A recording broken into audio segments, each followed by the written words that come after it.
Good morning, everybody, and welcome to Northern Illinois. I wanted to say Fantasy Island, but there you go. So, welcome to Conversations with the Soul. I'm Rita Hickman, and if you don't know who I am, I'm a shiatsu massage therapist, I'm a body-mind expert, and I'm an intuitive healer who lives and works in snowy Northern Illinois today. So, welcome. I am so glad you're here.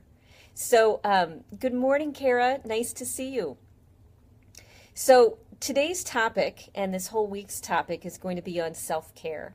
And I am not, surprisingly, being in the business, being a shiatsu massage therapist and whatnot, I'm not a big fan of self-care, of the term more than anything, because I know what it feels like. Hi, Tricia, nice to see you. I know exactly what it feels like to be overwhelmed. Hi, Kathy. To be overwhelmed and exhausted and out of your mind and giving too much to everybody, and then you have to take care of yourself too? Why can't someone take care of you the way that you've been taking care of everybody else? Hi, Darlene. And it's like that term. Do you remember when the term came out a couple years ago for women about lean in? You know, and when that term came out, it it made me so mad.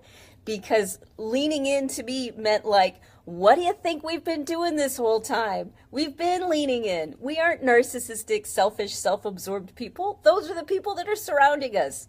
We're the ones we've been leaning in. This is a lesson that all the people that we've been taking care of need to pick up and start to figure out, not us. And it's one of my challenges with a lot of things in the self-care industry, in the self-help, personal growth industry, is because when you're in a place of fight or flight, when you're in a place of overwhelm and exhaustion, and your mind spins around the same 3 or 4 thoughts. Hi, Ro, nice to see you. And your day looks the same, which is reacting to people. Hi, Sherry, which is reacting to people, over and over to the issues that they have and that they need. And we've got so many triggers and so many buttons we can't even clean up because we've just had to bury them and move on. Things have happened to us, whether it be grief or whether it be arguments or things have gone wrong, or we've been hurt in some way. But because we're so capable, we're so, able to cope and find healthy coping strategies or not healthy coping strategies, because we're so good at that, we just kept functioning when everybody else was falling apart. And it was our job and our responsibility to somehow find some sort of way to keep everybody moving and going. And so when the term self-care pops up in, my emails or in a book that I'm reading, it can trigger me a little bit. It can definitely make me very frustrated because I'm in an industry where I and joyfully help other people through the challenges that they're in. I give them the care that they need. And for most of us, because a lot of us are in helping professions or healing professions or, with our families, our job has always been to take care of people. And the idea of no one being there or not many people being there to take care of us seems really frustrating and like an oxymoron. And that the only way we can find the people who have the capability to care at the same level, to give us the care that we need at the same level, they're in the business. Hi, Pam, nice to see you. They're in the industry too, and they're so busy and so overwhelmed with the responsibilities that they have that they don't have time to care for us because we're fine, we're functional. So there's a lost population of let's say, Western society. And that lost population tends to be very capable, strong, functional women who have been through challenges and issues, hi Jackie, in their past, and men as well, but I strictly work with women in my practice, who may have had issues or challenges in their past, who have worked hard to overcome them and understand them and push through them and get to the other side. And so when self-care comes up, to me, it's a bit of a dirty word because it means another thing on my list, another thing that has to be done, instead of the next level that we should have learned, which is the value of community. Now, one of the things I didn't learn as a kid, and I think it's become a real problem in our society, is if you come from a family of origin that had any sort of challenges or abuse or trauma or things like that, it was all about everything needs to be handled within our own family. And no one else is to know how dysfunctional we are, how screwed up we are. There are a lot of secrets. There's a lot of stuff that's kept under wraps. And so many of us incredibly capable, successful, fabulous, smart, intuitive women have this belief that if it's going to get done, we have to do it. That so the only person who's going to take care of us is us. And we can be bottom of the totem pole. We can be bottom of the list. So self-care tends to encourage and keep pushing that idea that that no one's going to rescue us but us. And so we'd better get to work. And if we don't have the energy or the time or the desire or the motivation, or if we don't feel well enough, that's what's going to drop off the plate. Because for us, self-care is taking care of other people.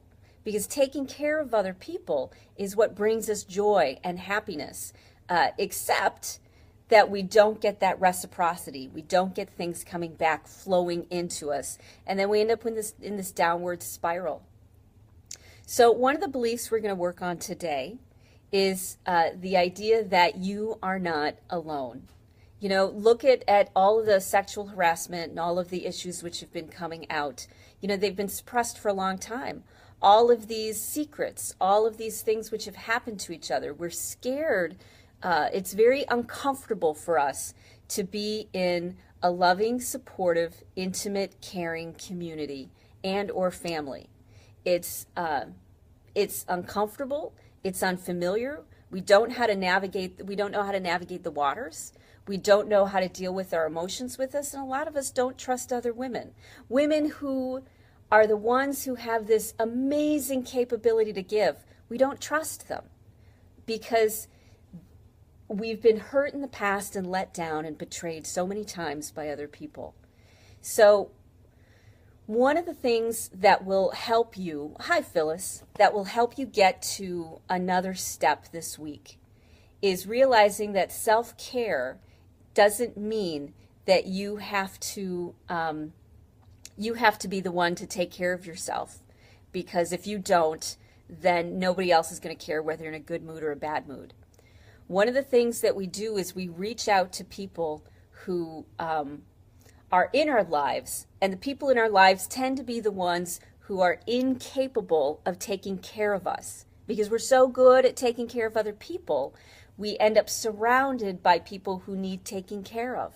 And they do not have the ability, they don't have the capacity or the strength or the whatever it may be to give back to us. But there's a little piece of us that says, yeah, but that's not fair. That's not the way it should be. And I'm going to make sure that they give back to us. So we tend to think, I need someone to take care of me. I'm going to reach out to the people who I've been taking care of. And then once again, they fail, or they let you down, or they don't hear you or see you or validate you. They aren't present. You have trained them really well that you don't need anything and that you're going to be fine. And we don't reach out to other people, other women who are in functional places, because they're doing the same things we are. And we're scared that if we do reach out, if we do tell people what we think and feel and what's really going on, that it's going to end up being judged. We're going to end up being told, well, you just need to try harder. You just need to work more. You know, if you would just do this, if you would just do one more thing, add one more thing to your plate, if you would just, then that all of your problems would be gone. And that's really not it. So one of the basic pieces that we are missing is, okay, Pam, I'll look into the fact that you're hearing impaired, and let me look into and see if I can do things with the live streams that allow texting over the videos. So thanks for letting me know. I will look into that. So when we need to get the support and the love and the help that we need to start breaking the habit of not reaching out to other people. And not just other people who are in our lives. Hi, Michael, nice to see you. Not just the people who are in our lives, but the people who actually have the ability to be there for somebody else. To where if you care for them, they have the ability to take care of you. Because sometimes the thing that motivates you the most is helping somebody else.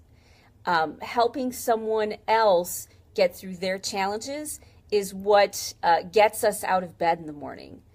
Maybe raising your child or taking care of your spouse or taking care of your friends is what gets you out of bed every day.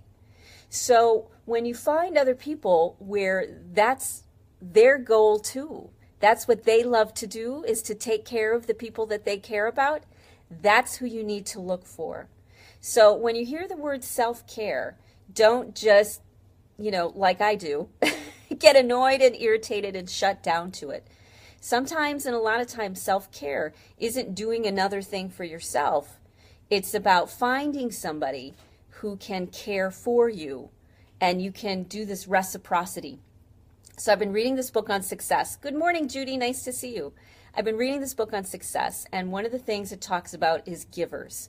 And when givers find other givers, then all of this amazing magic happens, because I'm giving to you, you're giving to me, we're synergizing, we're collaborating, great stuff is being created, and it's outstanding. But there's also a couple other types of people in the world. There's the takers, and those are the people that are always kind of scanning the environment for, what's in it for them, how they can make the most of a situation. Their focus is, what can I take? What can help me feel better right now? We tend to surround ourselves with takers because we think that they're the needy ones that need us the most. Takers are perfectly fine. They're very good at taking and getting what they need. And then we also have the people who will reward good behavior and punish bad behavior. So there's lots of different other personalities, but those are kind of the three main ones. So the lesson for the givers, which you probably are if you're watching this, is that look for other givers. Look for other people who are motivated, who love to help people that they care about. And those are the people you put your pearls in front of. Those are the people that you ask for help from. People who are willing and able and capable of being there and being present. Look for those people because they exist, and those are the ones that you develop relationships with. That is the most amazing level of self-care that I can find. So stop thinking you have to, go out there and have more willpower and lose 20 pounds and do more and be more and achieve more. Stop with that for just a little bit, just a little while, and look at self-care as looking for and asking for and finding friends and people that can be there for you. And one of the ways we do that is by you watching these videos in the morning. This is a tribe of us. This is a group of us that are here because we're givers, because we like to be present to each other. We like to be there for each other because that's what motivates us. That's what moves us forward. So look for the groups and the people who have the ability and desire and capability to do that. And this is one of those spaces. So I'm so glad that you're here today and you're a part of us. Because as we continue to build this community, you will start to get more and more and more of what you need in order to be happy and healthy and at peace. It doesn't mean that you have to get rid of all the takers that you've spent all of this time in your life attached to because they're family or you married them or whatever. It doesn't mean that you have to drastically change your life and get rid of the people who are, evil and bloodsuckers and soul suckers and change your job. And hi, Allison. It doesn't mean you need to march in and become militant. What it does mean is that you can get more of your resources met outside of the people that you've attracted to yourself so far. So start attracting different people. Start hanging out with different people. And when they come together, when you get support in all of these wonderful ways, that's what will shape you into the person you want to become. I was reading the other day about the most powerful indicator or measure of success is when you surround yourself with people who you want to be like. And if you surround yourself with other women and men who are smart and funny and capable and giving and givers, who like to be there, if you start listening to those things and commenting and joining programs and classes that are filled not with people who are so wounded that they can barely walk, but who are filled with people who are capable and caring, hi Stephanie, and have the ability to give, and you enjoy giving in return. So the real wounded tend to be takers. The ones who are most screwed up, they tend to be takers because they haven't discovered the joy that comes from when you give and receive in a relationship. And so don't worry so much about the people who can't give to you. They will find a way to get their needs met. So I've got a really funny story about that. I was in Vegas years ago, and the hotel I was staying at had a great little sauna, and sauna, steam room, whirlpools, and the two locker rooms were separate, of course, men's and women's locker rooms. And it was okay to do the stuff in the locker rooms nude. And I was okay with that because I really don't care. And I'm more comfortable without a wet swimsuit on. So I'm naked and I go into the sauna and I'm sitting there comfortably with my eyes closed, and a woman comes in and she's clothed. She's got a full swimsuit on and she's got a magazine, and she keeps asking me questions about the articles she's reading and looking for my comments and looking to engage. And in my thought process is, there should be a universal rule that says don't talk to naked people. Part of the reason sometimes I do stuff, at saunas and spas and things like that naked is because it's my cue to the world of don't talk to me. Don't engage with me, especially if you're clothed. This is a private, personal time. Give me that personal space. So this woman kept trying to engage, and I thought, well, my job is to help people heal, and clearly she needs somebody present for her, and so I will be present for her. I will engage, even though I'm naked and she's clothed and she's got a magazine and I don't, and all of this other stuff. I will engage. And so, of course, she told me her whole saga, her whole story about, how her husband had been cheating on her and how they were trying to make it work and how they would fight and how, this whole soap operatic sort of drama. And I listened and I cared and I was compassionate and I was understanding like I am because I'm a giver. And so then we were done. And we were walking out, and I wrap my towel around me, and we go out to the chairs. And I say, well, I'm glad you had somebody that you could share this with today. Hi, Gretchen. I'm glad you had a chance to express yourself and to move this energy. And she turns to me and she says, oh, I tell everybody this. And I thought, got it. Lesson learned. People who are takers, people who are not givers, they find a way to get their needs met. They find a way, one way or another. They will keep looking until they find somebody who has the ability and the presence and the resilience to be there for them. So it doesn't always have to be you. You don't have to be the one that rescues people. You can actually find people that give as much as they receive. People that take care of each other. You can actually find them. They do exist. And this is that group that you can start to find those, where it's a giving and a receiving. So keep that in mind. If you're a giver, and you probably are, which is why you're watching this, because a lot of people who don't tolerate my my sense of humor, they tend to be the ones that are takers. They tend to be the ones who have a lot of buttons. The ones who have the ability and the resilience and the capacity and the success and the strength and the amazement to roll with my punches and to roll with my sense of humor. They're the ones who are attracted to these things. So you're in the right crowd. You're in the right group to find people who will create an amazing synergy with you. Good morning, Janae. My sister's on. How wonderful. So you'll find people who can create something bigger than yourself. So look for them. They're usually in the industry. They're on these live streams. They're on these groups. They're doing this stuff. And they exist. And that can be your step for self-care today. Keep your eye out and find the people who can be there. So if you are interested in another group thing that I'll be doing, in a couple weeks, I'll be launching a class for intuitives and intuitive healers and coaches, people who are in the helping industry.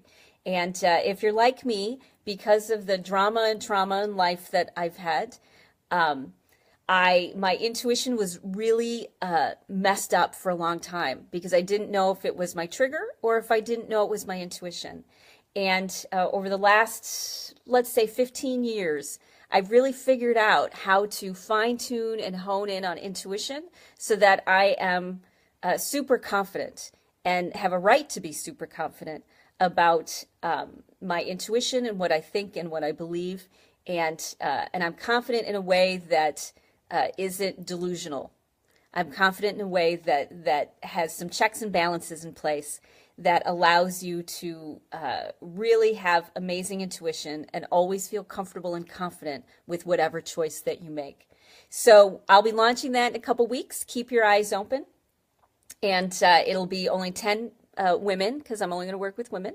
It'll be 10 of us. It'll be a coaching program so that you can clean up 2 or more of the triggers which get in the way of having really fabulous intuition and always knowing the right thing to do, whether you're in a healing session with someone, whether you're in a coaching session, whether you're dealing with your spouse or your child, or whether you're just out in the world. You'll always feel confident that you will know the right thing to do. And that's what the classes, the coaching program is going to all be about. So I hope you'll be able to join me in a couple weeks. I'm getting my marketing materials together for it now.